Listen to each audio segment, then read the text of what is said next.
Live. WRAL investigates what's helping police catch the suspect. Another cold front is keeping us locked in Arctic air. All time out when it will feel like the single digits and then when we'll finally thaw out. Now, breaking news from WRAL. Coverage you can count on. Breaking now at 6 o'clock, Wake County deputies are looking for this man, 34-year-old Dustin Letchworth. They say he's wanted for multiple felonies, and they consider him armed and dangerous. Thank you for joining us. I'm Gerald Owens. And I'm Deborah Morgan. Deputies say Letchworth took off when they tried to take him into custody near Zebulon. The search is around Pierces Road and Dukes Lake Road. Rosalia Federa with the Sheriff's Office is going to join us right now as here's a news conference. The Wake County Sheriff's Office at approximately 2:30 today, we responded to Knollwood Pond Place in Zebulon to locate Dustin Letchworth, who has some serious felony warrants. Prior to us arriving at the location, he ran out the back, and we got our K9 handlers out to the scene to initiate a track.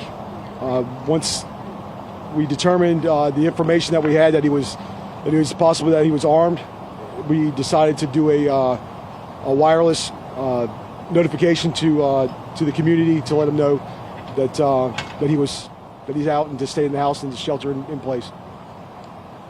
Question for you. Yes.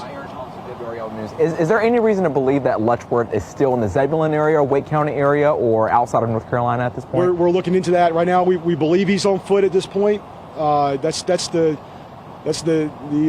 route we're taking for right now. We've got deputies that are on the ground looking for him right now. And are you able to get into any detail about the felonies that he's facing? We cannot. Can you speak to what kind of position puts your department in when someone decides to flee like this rather than going into custody when they have an active warrant? Well, anytime that somebody's armed and dangerous, we want to make sure that we keep our community safe and stuff like that. It puts us in a pretty serious situation. We want to locate him. We want to get him in custody as safe as possible. It does pose a safety risk to your deputies. Anytime somebody's armed and dangerous, absolutely. And it also poses the potential for him to face more serious consequences exists now that he decided to run. Yes, we're trying to avoid that. We want to get him in custody as quickly as possible and end it. So, yeah. And I know this is an ongoing investigation. In terms of the search, do you plan on calling off the search at any point at this night, or is it just kind of like an around-the-clock situation? At this point, we're on the ground. We're focusing on finding him. That's our number one focus is finding him. We'll reevaluate that when the time comes. But we have highway patrol in the air with helicopters. We got our drones. We've got Franklin County, Wake County Sheriff's Office, Zebulon Police, Johnston County's been notified. We've got multiple agencies that are involved, and we'll reevaluate that when time permits. Why do you believe that he could be armed? Based on intelligence that we received once we got to the address. Do you have a message for neighbors who might be concerned who live in that area right now? Please, absolutely do not approach him. If you see him, call us. We've had some that have already called, and we followed up on some leads, but just stay as far away from him as you can. Stay in your house, keep the doors locked. If you see something suspicious, please call us, and we'll respond accordingly. Do you have a rough idea of how many law enforcement officers are involved in this search? Right now, on the ground, I would say in excess of 20. And additional driving and in the air and all of that? Yes.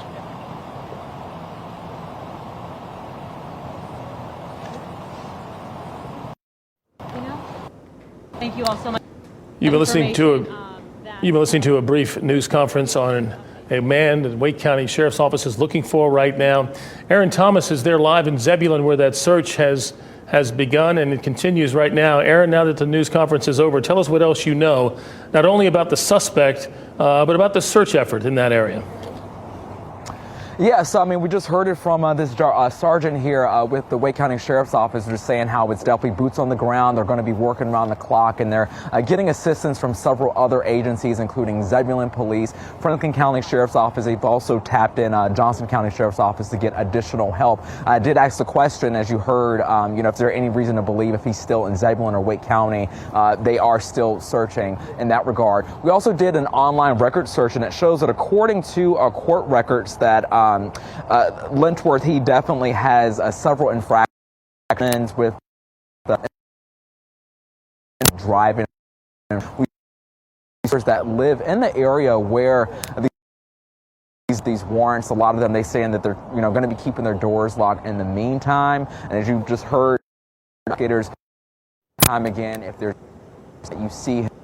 We're sorry for those technical problems. We will continue to follow this story and give you any updates on if this suspect is caught and what exactly those felony warrants are all about when you keep it here on WRAL News. Now to new video shows a Raleigh man police say tried to break into an apartment and threatened to kill the person inside. Someone recorded it all. Sounded like he wanted to hurt somebody. This all happened Saturday night near Ray Road in North Raleigh. WRAL's Carly Haynes joins us now live from the Wake County Justice Center. Carly, the suspect appeared in court in the last few hours. Where is he now? Horacio Sousa is still in jail. That judge maintained no bond, but neighbors say that he pulled into this spot at the apartment complex, hit a car while he did so, and you can still see the damage on that car before he went up on this curb, hit the ground, and then made his way up to that apartment. A weekend break-in at a Raleigh apartment brought a suspect here in court. Horacio Sousa appeared calm as a judge listed his charges. 1 first-degree burglary, 1 assault with a deadly weapon with intent to kill. It happened Saturday around midnight. Video shows glass shattering, then a man issuing death threats and banging on an apartment door. I mean, he sounded like he wanted to hurt somebody. Lexi Black showed us video of what she woke up to. The guy just kept screaming at him, and then he started saying, I'm gonna kill you, just open the door. And then that's whenever he started breaking the glass. Warrants state Sousa faces several serious charges, including burglary, threatening to kill someone with a knife, impersonating an officer, and damaging this car. Black said Sousa lived near the apartment he's accused of breaking into. It's terrifying to see a random person, actually someone who lives in our neighborhood, and just go to a random person's door and do something like that. It's terrifying. The suspect is in jail, leaving behind boarded up windows and a neighborhood on edge. And this was only a first court appearance. His next court appearance will be February 3rd. Carly Haynes, WRAL News, live in Raleigh. It was an eventful weekend. The snow is gone, but the cold air is making a comeback. Meteorologist Mike Mays is in the WRAL Severe Weather Center. Mike, we could see some refreezing in some areas come tomorrow morning. Yes, there are some lingering areas of moisture on the roads up to the north, so we're concerned about from Roxborough over to Roanoke Rapids. You could find some icy spots in the morning with those temperatures in the low 20s, so just be aware of that. At our southern counties, we're going to go low to mid 20s, 25 in Raleigh, 26 in Fayetteville, and watch out for an isolated slick spot. Now, we have another Arctic air mass coming in from the north and west, and over the next few days it'll be rather cold, especially by Wednesday with a high around 40, in the morning low 22. And with the winds kicking up, here are the forecast wind chills by Wednesday morning, perhaps single digits to low teens. More about this and the temperature outlook coming up in less than 15 minutes. All right, Mike, thank you. Cracking down on dirt bike and ATV riders who hit the streets doing tricks.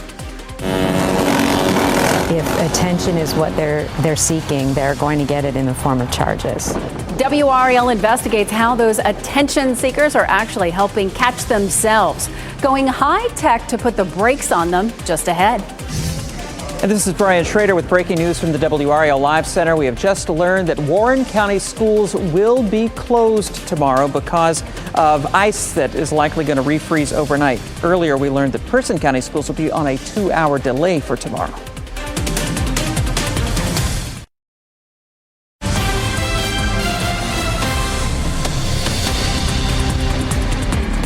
Welcome back to the WRAL Live Center as we continue to track the big story this evening, that active search for a fugitive in eastern Wake County. This is Dustin Letchworth. And earlier this afternoon, as deputies were trying to arrest him on what they are calling several felony warrants, they say that he took off as deputies approached. This happened on Knollwood Pond Lane in the Zebulon area. Just a few minutes ago, Wake County deputies briefed the media about what's going on. Sergeant David Bradford talked about what their plans are for the rest of this evening. At this point, we're on the ground. We're focusing on finding him. That's our number one focus is finding him. We'll reevaluate that when the time comes. But we have highway patrol in the air with helicopters. We got our drones. We've got Franklin County, Wake County Sheriff's Office, Zebulon Police, Johnston County's been notified. We've got multiple agencies that are involved, and we'll reevaluate that when time permits. I want to show you exactly where this search is happening right now. It's just north of Zebulon in the area of Pierce's Road, Dukes Lake Road, and Baker Road. Again, deputies say that they do consider Letchworth armed and dangerous. If you know where he is, contact 911. Don't try to approach him. We did ask what the nature of those felony warrants are, and deputies did not let us know about that. We'll be tracking this through the evening. All right, Brian, thank you. They are unlicensed, uninsured, and in a lot of cases really dangerous. A series of search warrants provides new insight into the effort to keep dirt bikes and ATVs off public streets in Durham. And the crimes the suspects are accused of even after their bikes were taken off the streets. WRAL Investigates Sarah Kruger went to Durham with what the new documents reveal.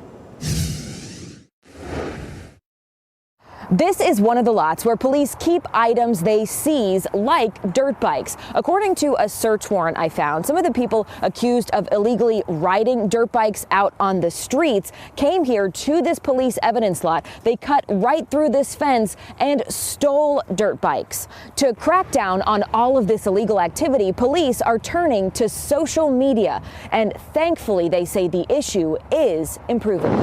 Some of the riders put it all out there on social media. Swarms of dirt bikes and ATVs illegally roaring down public roads with no regard for traffic laws. We found these videos because the accounts also caught the attention of police, mentioned in Durham police search warrants. Many are tagged with the hashtag 919BikeLife, referencing the Triangle's area code, giving insight into the national movement known as Bike Life. The warrants also show officers are monitoring social media sites like Nextdoor, where residents are posting photos and videos of illegal street riders. One person wrote a rider was doing wheelies on Revere Road and creating noise that consumed the entire neighborhood. I got a photo of him.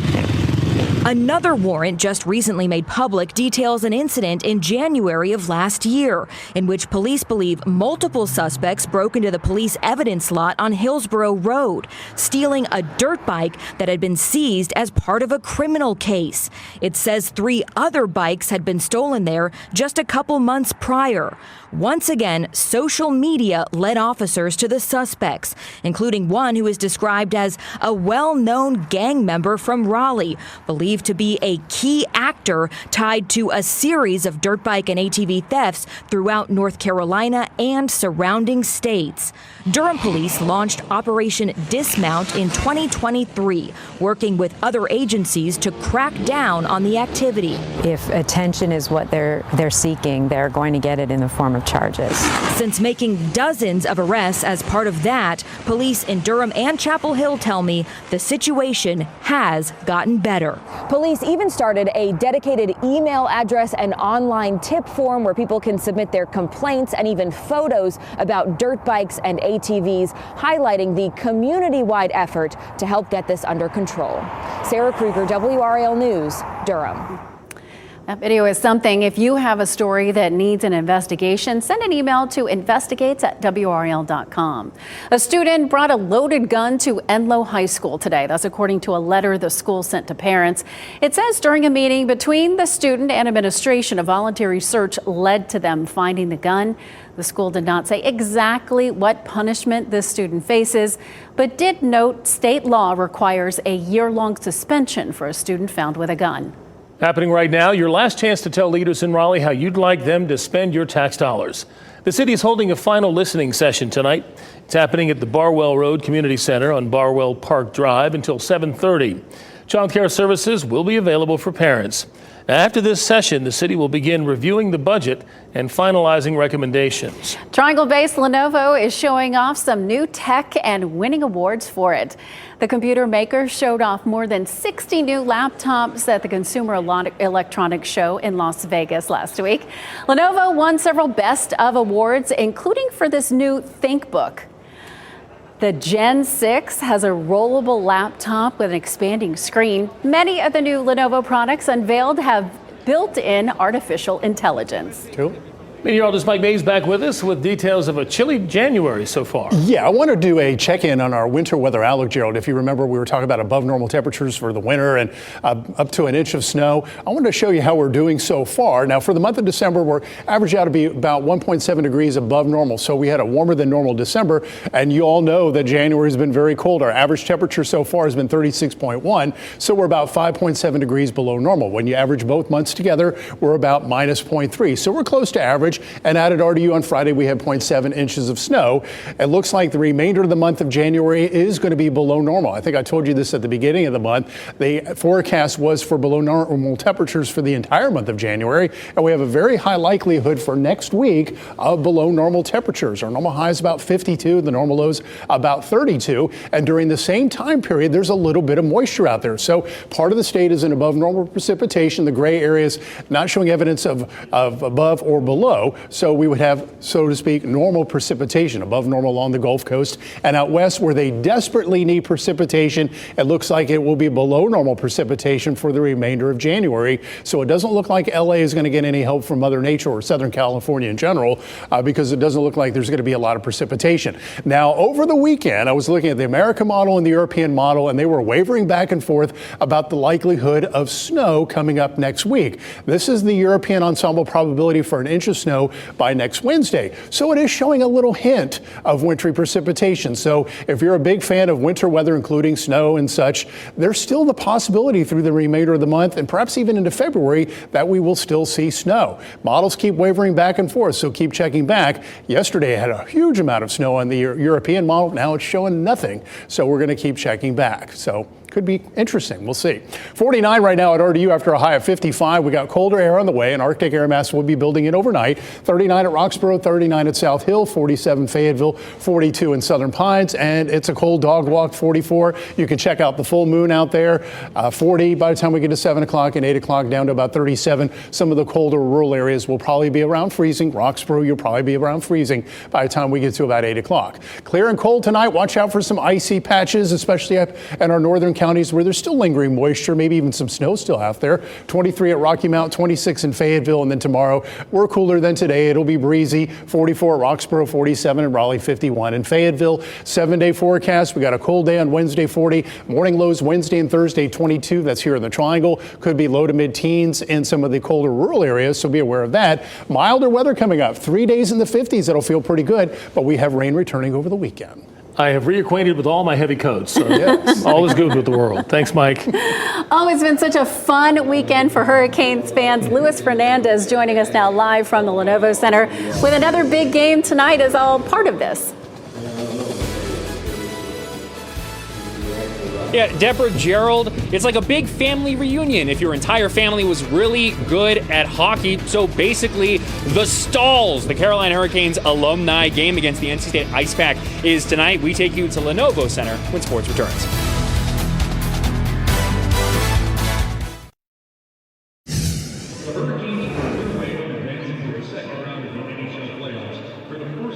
The family reunion continues at the Lenovo Center. The Carolina Hurricanes alumni team playing the NC State Ice Pack team at 7 p.m. on Sunday. You saw Hurricane legend after Hurricane legend take the ice behind me to honor Eric Stahl. They just so happen to be sticking around to skate a little bit on the ice. On Sunday, Eric Stahl became the fourth Hurricane/Whaler to have their jersey retired, his number 12 rising to the rafters of the Lenovo Center. It was a moment of reflection and gratitude for Stahl. He spent nearly 20 minutes thanking so many people in his life. He may not be thanking himself, though, after the game tonight. He said he's not exactly in skating shape.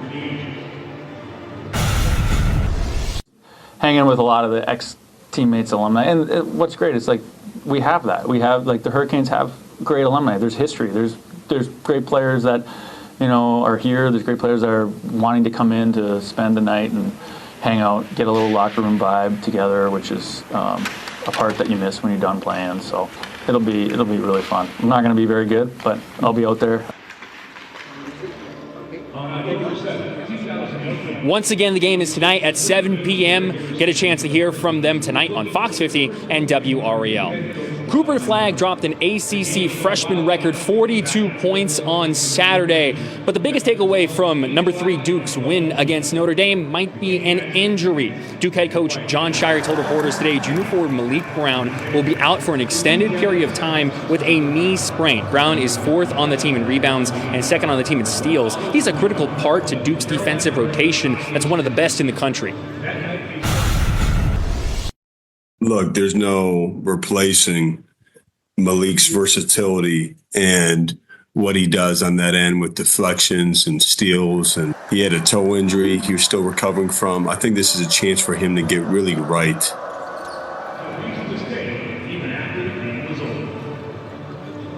Look for freshman Patrick Gongba and transfer Mason Gillis to get more play in the meantime. And by the way, the final NFL wildcard game is tonight, Rams versus Vikings. The winner of that will play the Philadelphia Eagles on WRAL at 3 p.m. on Sunday. Luis Fernandez, WRAL Sports, Raleigh. All right, Louis, thank you. And thank you for joining us. We are minutes away from NBC Nightly News. Tonight, the new warning about dementia in older Americans and what you can do to prevent it. And tonight at 7, we continue to follow up on the man who is missing and the suspect on the run in Zebulon. Also, an Instacart delivery driver caught on camera in Johnston County stealing a dog.